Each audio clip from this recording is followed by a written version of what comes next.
I call Chris Hipkins. Thank you very much, Mr Chairman, and I'm very happy to take a call on this second part and respond to the Minister's comments, where she said that Housing New Zealand haven't been providing advice to the government for 4 years, since 2011, and doesn't it show?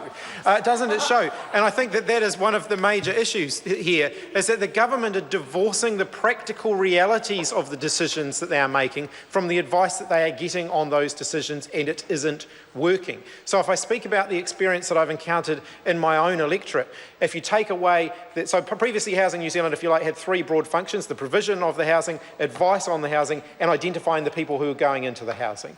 Identifying the people who are going into the housing was transferred to work and income, and as a result we now have a mismatch between the housing available and the people who qualify to get it, because Housing New Zealand no longer have. I'm looking forward to Brett Hudson's contribution because like most of the people over the years had a National Party lobotomy, and doesn't seem to have his own opinion anymore, and therefore only has the option of being rude to other people because he's not willing to stand up and share with the House's own opinion.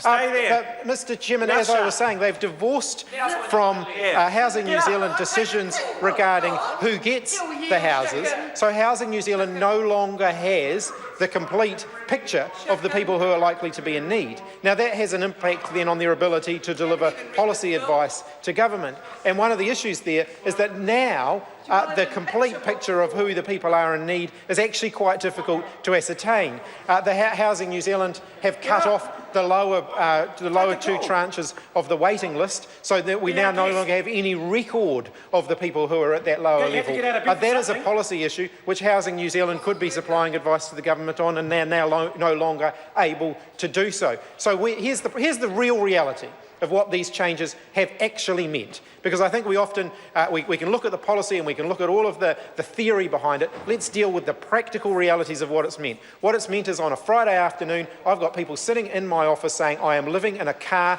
there are 3-bedroom houses empty in this area, but because I qualify for a 4-bedroom house, Housing New Zealand will not place my family. That is a practical reality. That is an actual case that I have been dealing with for some months, where Housing New Zealand will not give that family a home because they qualify for a 4-bedroom house. There are no 4-bedroom houses available, but there are empty 3-bedroom houses available, so they will not place them in a 3-bedroom house. That is the practical reality of the policies that we're dealing with, and that Housing New Zealand, of course, can no longer provide government practical advice on that because the policy function that they previously had is being removed from them. There is good reason why the delivery agencies, the agencies responsible for delivering on the policy, should be able to provide policy advice to ministers on the implications of the decisions that ministers make.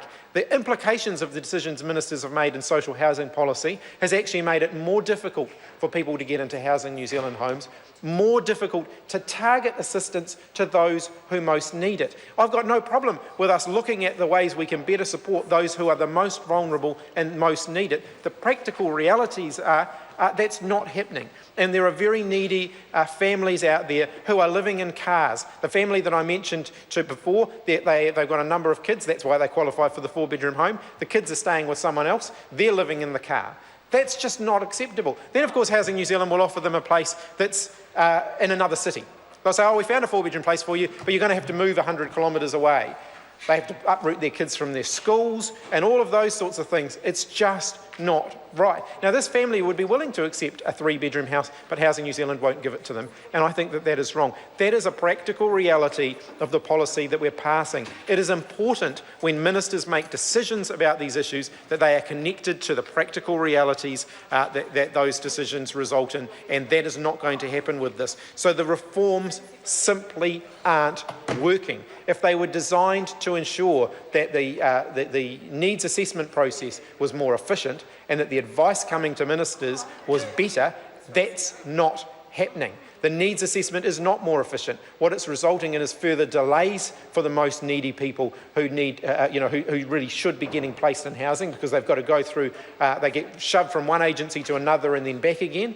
the policy advice process, which should support that, isn't there and isn't robust enough, because the agency now providing the policy advice, Ministry of Business and Innovation, are completely removed from the actual provision of housing and the practical implications of that. It says everything about this government that they have handed over the responsibilities for advice on housing to the agency that's responsible for property speculation. Call Andrew Bailey.